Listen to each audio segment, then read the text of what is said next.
Guest speakers arrived on campus on Wednesday, April 2nd, but they were not invited. Two men from a Norman church stood in front of the main entrance to preach their beliefs, some of them very controversial. We're from a church in Norman called Trinity Holiness, and we come out here with our free volition. Not necessarily the church sends us, we just read in the Bible, go out and preach the gospel to all men. That's why I chose this. It's not like wrong, but why would you want to use a dull sword when you can have a Offended sword students complained to the campus police department. However, there was not much they could do.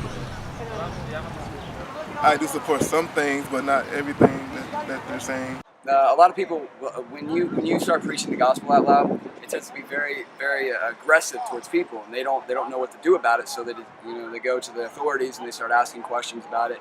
And stereotypically, they come up to us, and a lot of people don't understand their rights. See, in America, a beautiful thing is our First Amendment right. I think it's freedom of speech. I don't agree with everything he's saying. I believe in God, but not the way that he's going about it.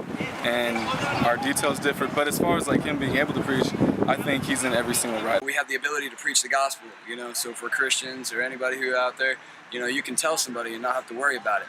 It's offensive, but we want people to be ultimately saved. And so they were telling us, just make sure you're not preaching hate speech, and usually they can't do anything unless we use vulgarity or we use words that are threatenings.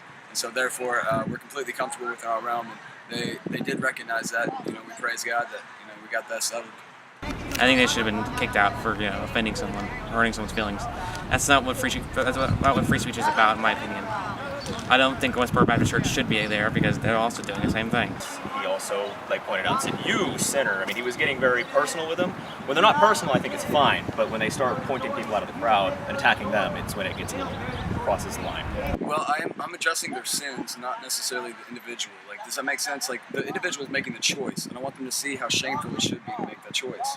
For women to dress very immodestly, that's a lot of the reasons why we have child abduction here, because men see perverted things all throughout the day, so their mind is constantly dwelling on that. And for women to dress that way, it provokes thoughts in men. Homosexuality, I really don't like trying to point it out and just say it to just anybody. When somebody goes off and says something directly to me, I'm like, well, that's what you're saying. So you have to live it. Just like the drunkard would.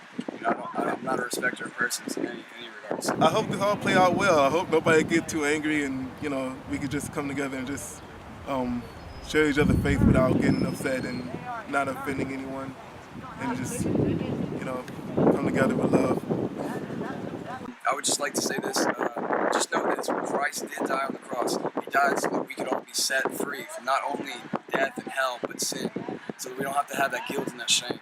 We truly want all men to be born again and all men to be reconciled to God, because heaven is a lot longer and hell is a lot longer than this life that we live here. So, if all possible, give your life to Christ.